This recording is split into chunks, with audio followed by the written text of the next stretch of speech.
सो अब हम करेंगे 4.2 का क्वेश्चन नंबर 6। ठीक है, सो लेट्स स्टार्ट। क्वेश्चन क्या दे रखा है?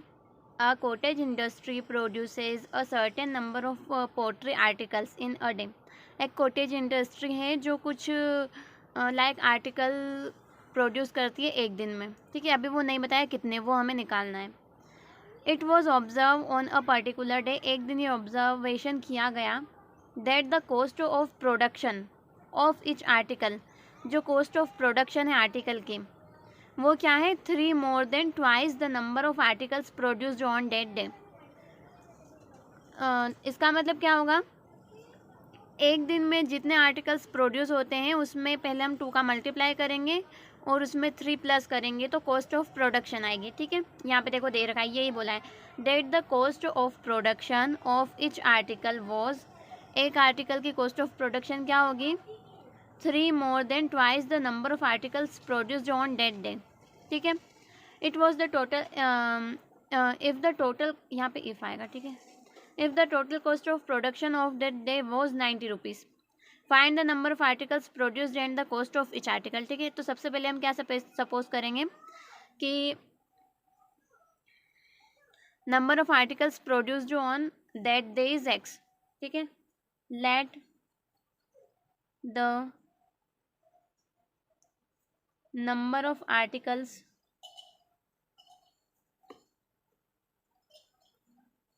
Produced in a day is x. ठीक है, एक्स मान लिया। तो अब क्या देखना है हमें? Cost of production. Then the क्या दे रखा है? हाँ, that the cost of production, cost of production, cost of production क्या होगी? Twice number of articles plus more than 3, तो ट्वाइस करेंगे तो 2x और मोर देन 3 बोला है तो +3 कर देंगे, माइनस नहीं आएगा। ठीक है, ट्वाइस कर दिया और +3 कर दिया तो ये क्या आ गई? Cost of production. अब इसके बाद क्या लिखेंगे? नेक्स्ट हमारा आएगा, अब देखो और क्वेश्चन में क्या बोल रखा है। यहाँ से, if the total cost of production on that day was 90 rupees, total cost of production क्या है? 90 रुपीज़ है। ठीक है, अब हमें पता है कॉस्ट ऑफ प्रोडक्शन क्या होती है? Number of articles into cost of one production, तो यहाँ पे इन दोनों का मल्टीप्लाई कर देंगे। यहाँ पे क्या आ जाएगा? x into 2x plus 3 is equal to 90 दे रखा है तो 90 हो गया। ठीक है, इसके बाद क्या करेंगे? देखो हमने क्या किया कि टोटल कॉस्ट कैसे निकालते हैं? Number of articles into cost of production of each article is equal to 90। Simply अब इसे सिर्फ सिंप्लीफाई करना है और इसके रूट्स निकालने हैं। तो x का 2x में मल्टीप्लाई करेंगे, फिर x का 3 में करेंगे। ठीक है, x का 2x में करते हैं तो 2 ही रह जाएगा, x इंटू एक्स तो x की पावर 2। फिर x का 3 में करेंगे तो प्लस क्या हो जाएगा? 3 into x 3x is equal to 90। Okay, अब 90 को इक्वल टू के इस साइड लेके आएंगे। क्यों? क्योंकि हमें निकालना है रूट्स। -90 is equal to 0। अब देखो यहाँ पे ये 2 से डिविजिबल है पर ये नहीं है और ये है, ये 3 से नहीं है, 3 से है, तो हम इसमें कुछ भी नहीं कर सकते, इसलिए हमें इसे ऐसे ही सॉर्ट आउट करना पड़ेगा। अब क्या करेंगे?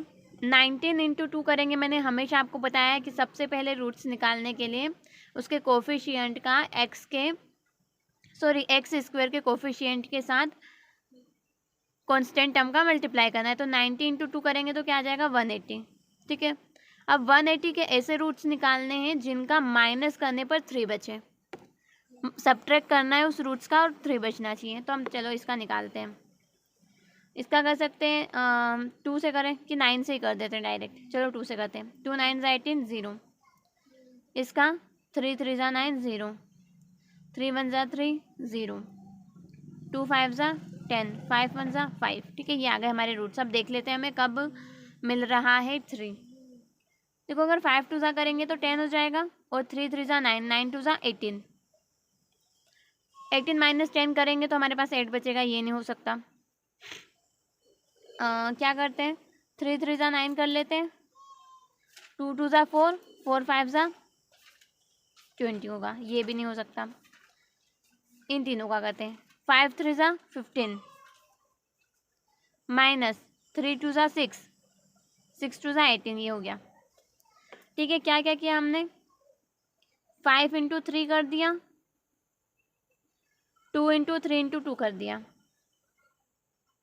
तो ये आ गया 15 और ये आ गया,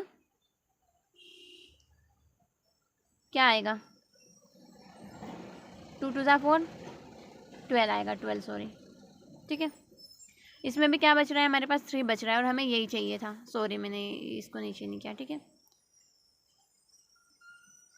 तो अब क्या करेंगे, इधर हम करेंगे 2x² को एज इट इज़ रखते हैं, -90 को भी एज इट इज़ रखते हैं, इजिकल टू 0 को भी। 15 और 12 हमारे रूट्स है, 15 इंटू 12 क्या होता है, 180। ठीक है, तो यहाँ पे आ गया 15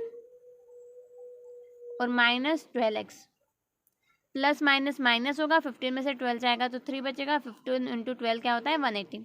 ठीक है, हो गया। अब देखो यहाँ से 2 और 15 में कुछ भी कॉमन नहीं है, तो इसे हम कॉमन नहीं ले सकते। यहाँ पे x², यहाँ पे x है, तो एक x कॉमन आ जाएगा।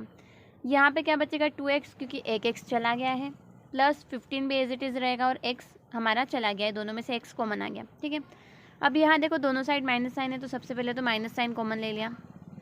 अब क्या करेंगे, 12 और 90 कॉमन नहीं है। ठीक है, पर 12 को हम लिख सकते हैं 2 इंटू 6 और 19 को लिख सकते हैं 15 इंटू 6। 15 6 ज़ा 90, 2 6 ज़ा 12। तो अब देखो यहाँ पर भी 6 है, यहाँ पर भी 6 है, तो हमारा कॉमन क्या आएगा, 6। ठीक है, तो यहाँ पे 6 कॉमन आ जाएगा। अब देखो यहाँ पे 6 चला गया तो 2 बचा, x बचा 2x, माइनस भी चला गया तो प्लस बचेगा ऑब्वियसली। यहाँ से भी 6 चला गया तो क्या बचा, 15 इजिकल टू 0। अब देखो हमारा ये दोनों में सेम आ गया है और हमारा सेम आना चाहिए। जब हमारे दोनों ब्रैकेट्स की चीज़ें सेम आ जाएगी मतलब हम सही जा रहे हैं। ठीक है, तो यहाँ पे आ जाएगा 2x प्लस 15 और एक क्या बचा, x माइनस 6 इजिकल टू 0। आ गए हमारे फैक्टर्स। अब वैल्यू निकाल लेते हैं x की। एक बार रखेंगे 2x प्लस 15 इजिकल टू 0, एक बार x माइनस 6 इजिकल टू 0। यहाँ से x की वैल्यू कैसे निकालेंगे, 2x एज इट इज़ रखेंगे, 15 इक्वल टू के इस साइड जाएगा तो क्या होगा, -15, और यहाँ पे 6 इजिकल टू के इस साइड जाएगा तो +6 हो जाएगा, माइनस का था प्लस का हो गया। ठीक है, जो 2x है यहाँ से x की वैल्यू निकालेंगे तो x इजिकल टू -15/2। ठीक है, और यहाँ तो x इजिकल टू 6 आ गया। अब देखो ये वैल्यू जो है नेगेटिव है x की, और जब भी कोई हम प्रॉब्लम सॉल्व करते हैं तो वहाँ पे हम नेगेटिव वैल्यू नहीं लेते हैं। ठीक है, अब ऐसा तो नहीं है कि कॉस्ट -15/2 हो जाएगी या फिर प्रोडक्शन की रेट -15/2 हो जाएगी। ठीक है, नंबर ऑफ़ प्रोडक्शन भी इसमें तो हो ही नहीं सकता, नंबर ऑफ़ प्रोडक्शन तो हमेशा इंटीजर ही रहेगा। ठीक है, तो ये तो हमारा है रॉन्ग।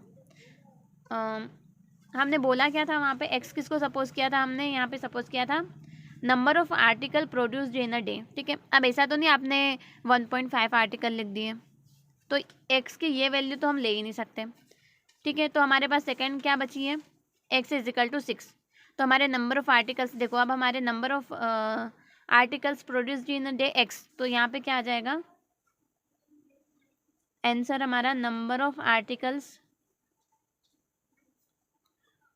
प्रोड्यूस्ड, इसको ऐसे कर देते हैं, इन a day is 6।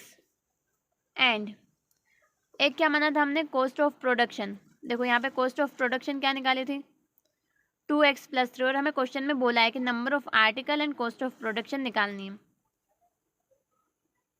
Cost of production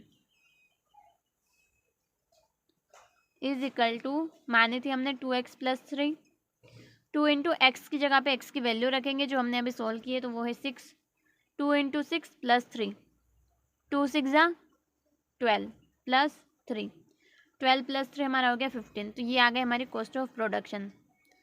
okay.